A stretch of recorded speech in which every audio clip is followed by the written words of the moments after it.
You are listening to SPN, the Sports Podcasting Network.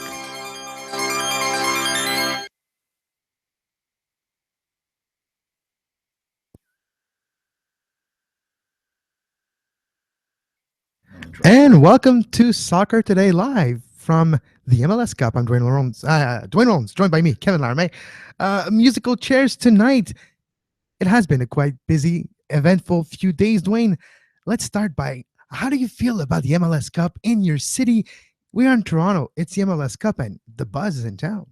Certainly it is. How do I feel? Wow. It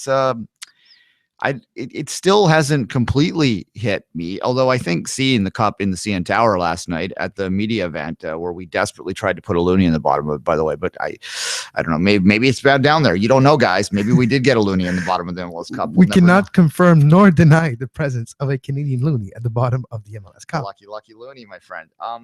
Yeah, it's walking around. I was wearing a TFC toque today, and this woman was getting off the bus, and she had a TFC scarf on, and she looked at me and smiled and gave me a big nod. And you see a lot more of this stuff, and you hear it in the radio, and you see I picked up 24, the newspaper here, Stephen Sandor's former paper actually, and it's big cover. TFC's at the front of it. So too bad you left, Stephen. You would have the cover today had you not moved to Edmonton many years ago. No, it's Steve Simmons on the cover from The Sun or QMI media. But let's start there. The beginning, the front page of the 24 hours. Is it Toronto's time? Is it Toronto's time? We haven't talked a lot about the game this week, have we? No, it's going to probably later on in this show and tomorrow in a special edition on a Saturday of Soccer Today Live. But is it Toronto's time? Is it Toronto as a city, as a soccer city?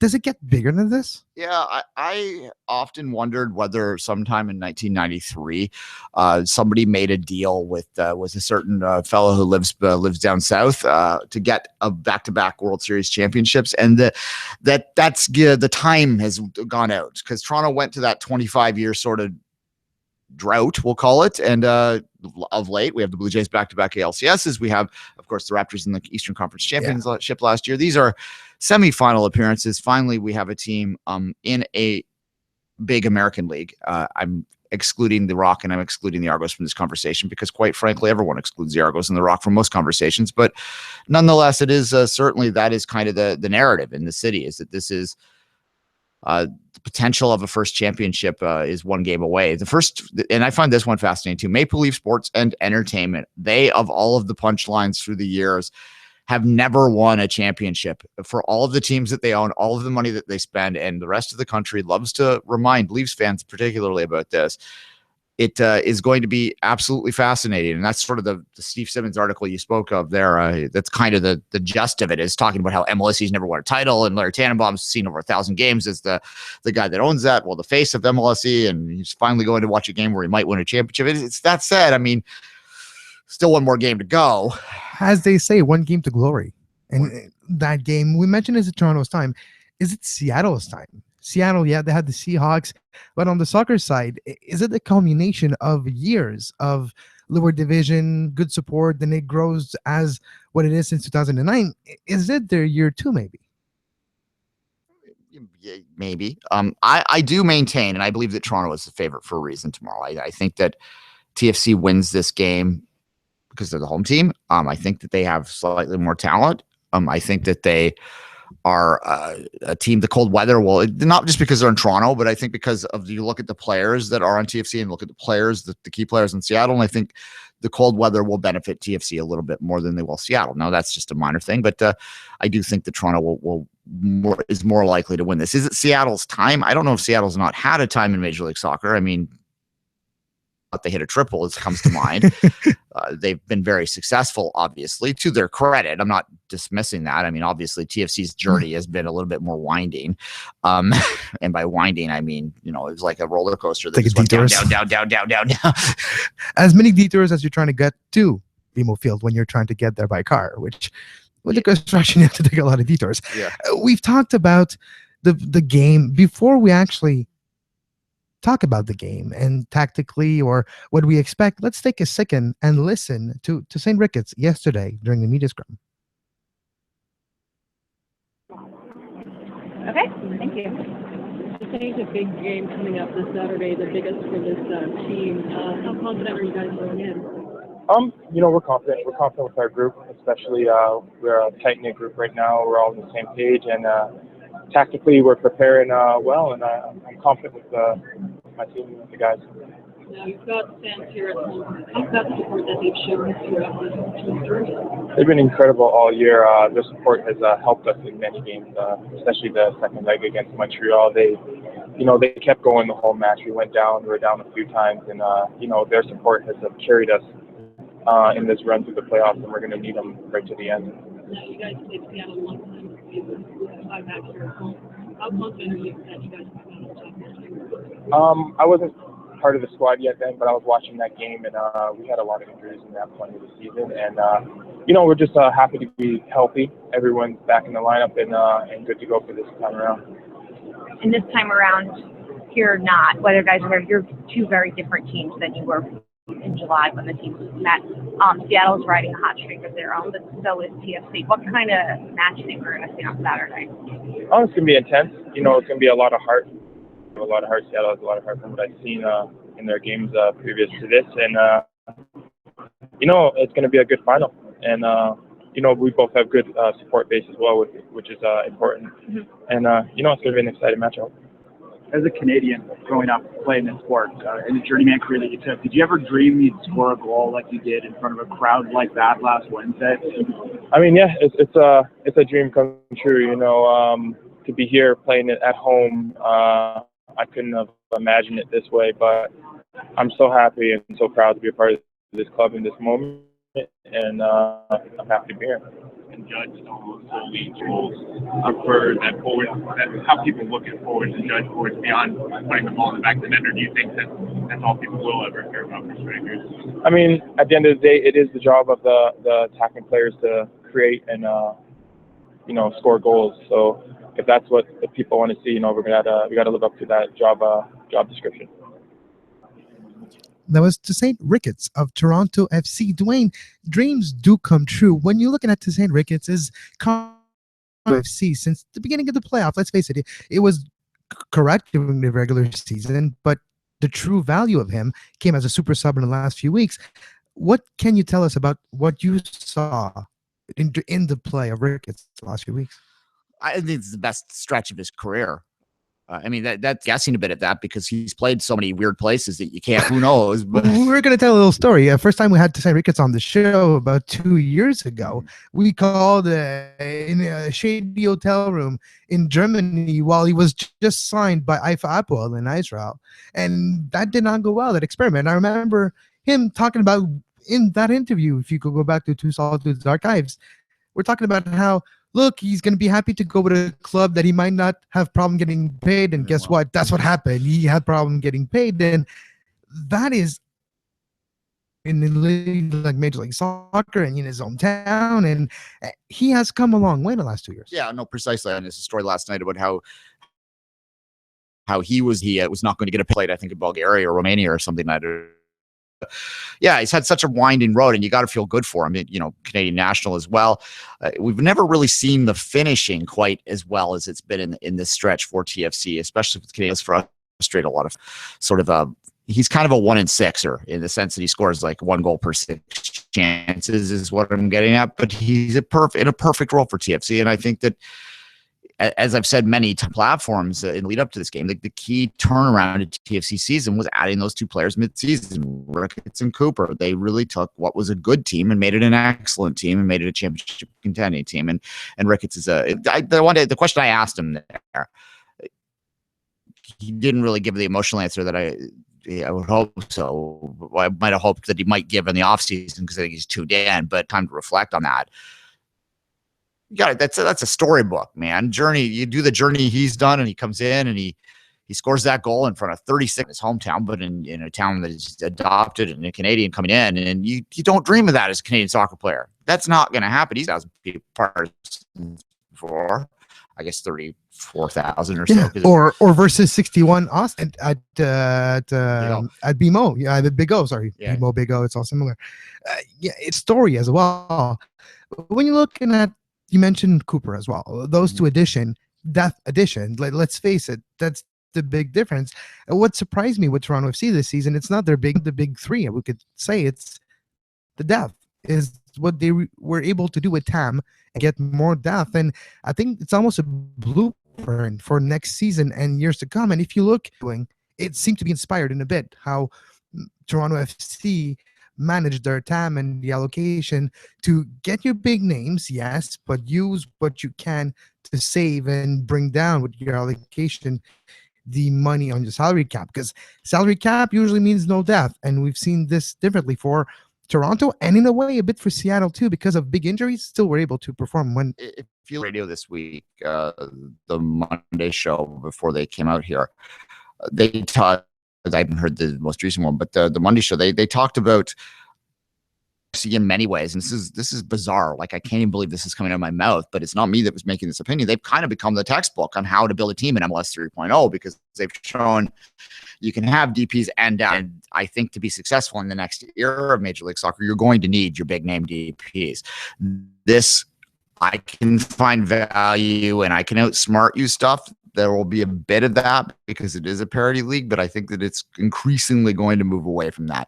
You're going to need to find your three DPs and develop either by keeping a core group together for a long time to let them grow together, or to bring them up, which we haven't seen that fully come into fruition yet anywhere. That's going to be the model that you have to follow in MLS 3.0. And you mentioned your DPs. It's not just good to have one. They need to perform. A team cannot allow themselves to have their DP not perform for an entire season. They have to. Otherwise, that value will be lost. And if you look at Montreal, that would have been the Drogba. The Drogba DP didn't result into goals, one or two goals that were needed when it was time. That's the difference in that series as well. Well, the two goals allowed in Big O, but if you look at it that way, over the line, no goals for Didi Drogba in the playoff this year. Let's just move for Seattle for a second.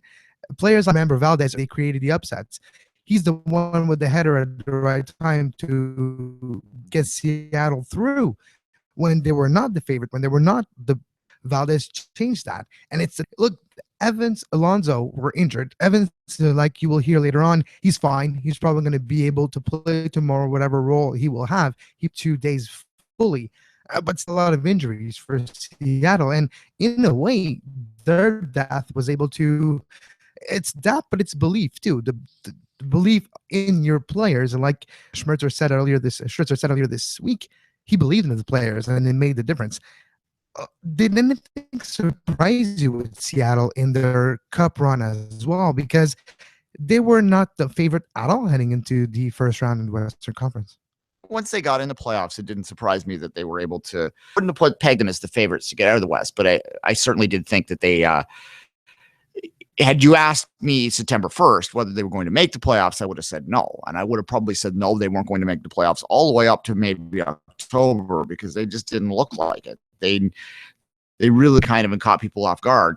And in many ways, maybe that's, that people talk about that momentum and whether you, how you become a champion in MLS is you get better as the season goes on. And you sort of use the early part of the season to be like an extension of your preseason in many ways, because so many teams make the playoffs. But, and you look at the top two teams after July 1st, I believe, are Toronto and Seattle, if you look at it. So at any rate, nothing surprised me. Ladero obviously is a brilliant player, and that's a difference maker. And I just talked about that a minute ago with the difference makers with TFC. That's their difference maker. And I think that Morris coming into his own as well. And it's almost, they're two well-known players, but I think with Seattle's case, they are key. Obviously, the backline too, I think if Evans plays, that's a good op for them. Marshall's have to contain the TFC attack. It's going to be interesting. It's a very interesting matchup, and I think Seattle looks a lot like Montreal on paper to me, how they attack, and that caused Toronto a lot of problems. 5 goals scored in 2 games.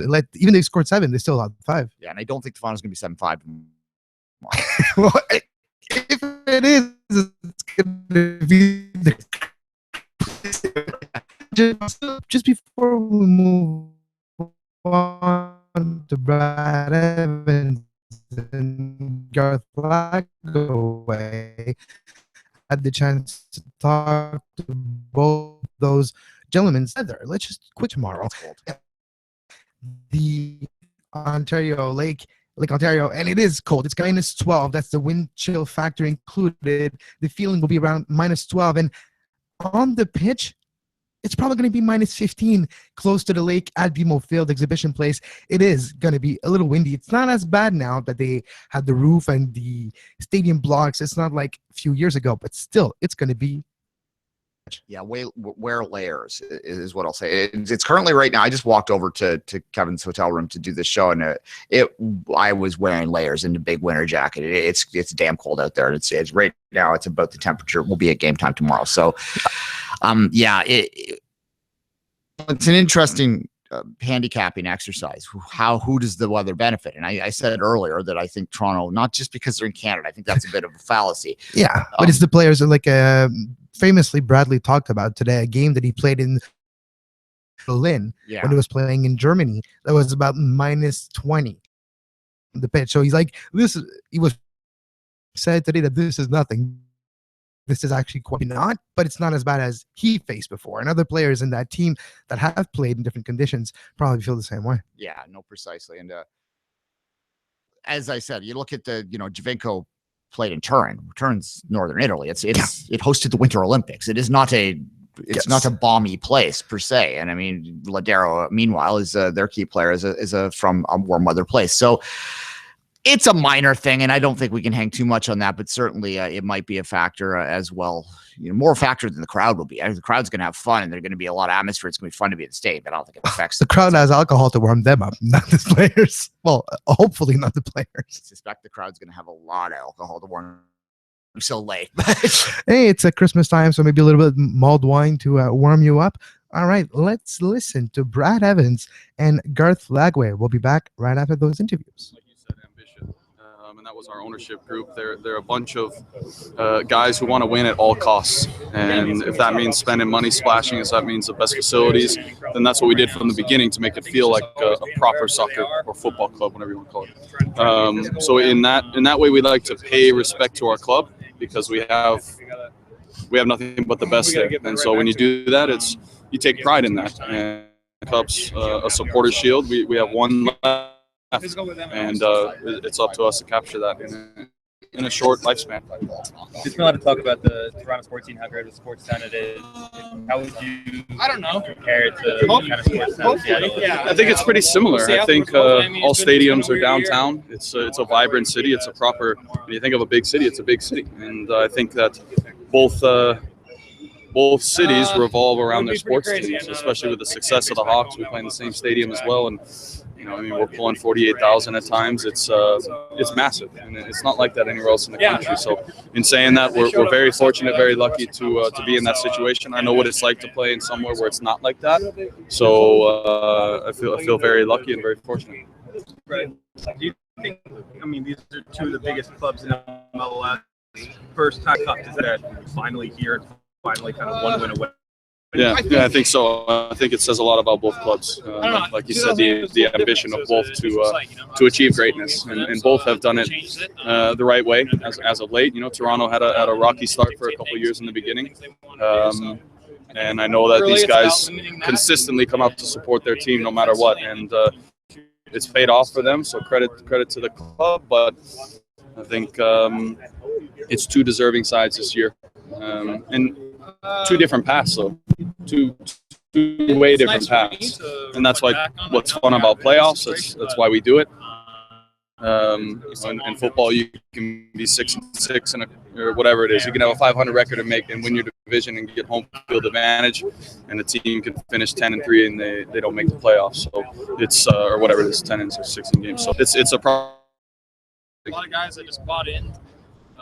Yeah, trained full yesterday, trained full today. So whatever my role is tomorrow is what it is. When you look at Jordan's form, just in what ways have you seen him grow over the course of this season? Yeah, well, I got to experience Jordan with the national team when he was still in school. So I've seen a progression. He was scoring goals back then. He was a confident kid. And I saw it, when he was 16 training with the Sounders when I was, my first year or two there. You know which players are going to have it, which players will be with you in the future. As homegrown, so a credit to him to wanting to stay in his hometown and make a statement. And this season has kind of been the and maybe it was not making the Copa America roster that kind of spurred him on in the second half of the season. Said, I should have been there. Let me show you why I should be there. And he did that, and he made a statement. So that's also credit to getting used to MLS. It's not a league anymore where you can get 4 or 5 chances and maybe you bury one and you get out with a point. That doesn't happen in the league anymore. If you don't bang away your chances, you're going to lose. And hard way in the beginning of creating chances, good chances.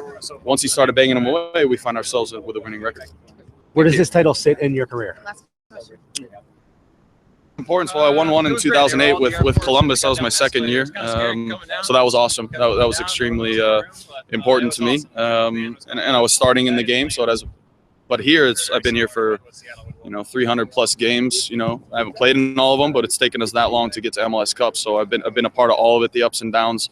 If we win, there'll be tears. If we lose, there'll be tears also. It's so close. You never know when you find yourself in this position. So it's one that you got to take advantage of, and it'll rank up there with the last MLS Cup that I won. It'll be a great night. Thank you, Brian. No vision, affected effectively a new team and got new results.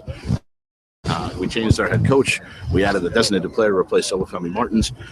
We added another player in Flaco Fernandez. We added Roman Torres, a TAM level player. And then we became resilient, and we had guys step up where when other guys went down, when Dempsey went down with a regular heartbeat, even after everything we did, we could have folded. We didn't. Valdez stepped up. Brad's been banged up for the last couple of months. When he went down, he's our captain. Could have folded. We didn't. Ozzy Alonso stepped up. So, that's what it's been. Morris stepped up. Morris kept growing. Roldan kept growing. Jolie Jones kept growing. And so, it's certainly not any one thing, but what I do object to this narrative that somehow we got lucky, or so all of a sudden, the ball bounced our way. That's nonsense. You guys created a new culture, team. and we started to play soccer, and you see that how we play and how tenacious we are. We came from behind 4 times in the second half of the season. We've come from the goal down 6 different times.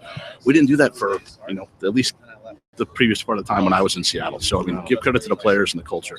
Well, and it's so much about everyone buying in as you make those changes, and it just seems that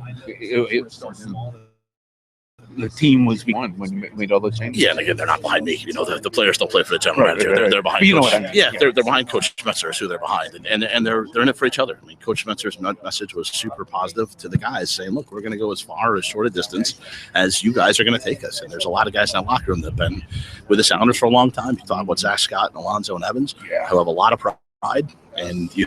Some pretty big games, Valdez and Nico played in World Cups and played in Copa Americas, and no doubt I'm overlooking somebody, but we have a veteran team, and it's a team that is built to win now, and hopefully we have a big opportunity tomorrow, and hopefully we take it. You win tomorrow. What's it going to be like in Seattle when you get home? I think I've used the word transformational. I think it could be transformational because one of our goals, and we said this at our annual meeting, was we've been over 40,000, I think, for 3 years now, and we've kind of grown incrementally. But what we set out in public was our goal is to sell out 67,000 seats. We want to sell out the whole Seahawks, the whole CenturyLink building in the next 10 years. And the way we do that is by winning, and by winning big events and creating moments and enriching lives and unifying our community through soccer. And it's a really, really cool opportunity for us. And I think, Seahawks, I got some Seattle people here now, but the Seahawks had 2 million people for their parade. I don't know if we'll get to 2 million, but it would be really cool. And certainly winning for the first time would be historic. Defeat, to be honest with you, I think it's win-win for us because everybody counted us out, man. In July, everybody left us for dead. I think it's only upside for us. Again, we fought and clawed our way here. We went through the number 2 and number 1 seeds. So again, anybody who says we didn't earn really good soccer to get here, I think is nonsense. It's an opportunity for us. That's what it is, and hopefully we're gonna take it. Describe Coach Spencer.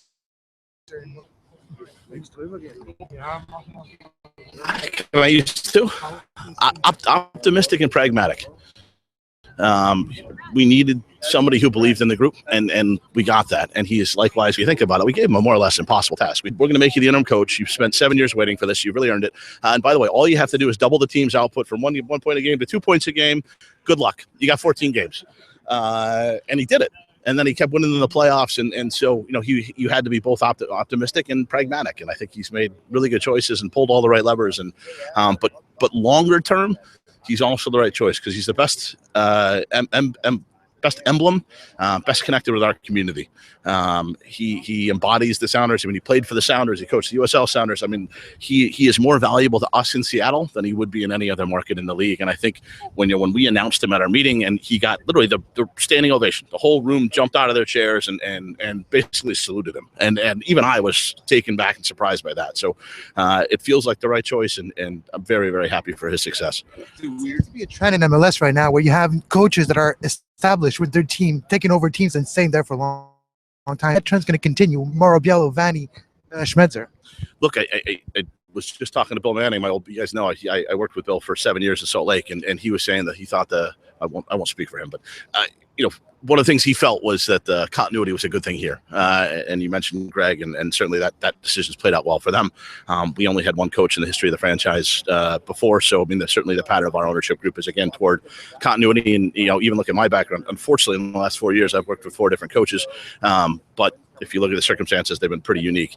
And before that, I had 7 years with one coach. So my preference is also for one coach and stability and continuity, because look, then you can put in philosophies and you can put in bigger ideas, and you're not just managing to what you do on the weekend. Is it weird? Is it nice? Is it whatever to see Ziggy around?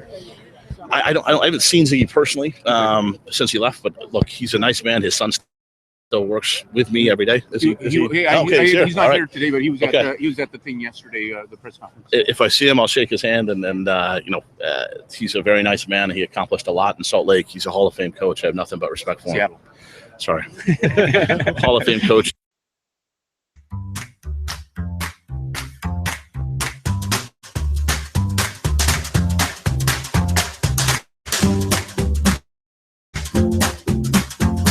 You are listening to Soccer Today, live on SPN Radio.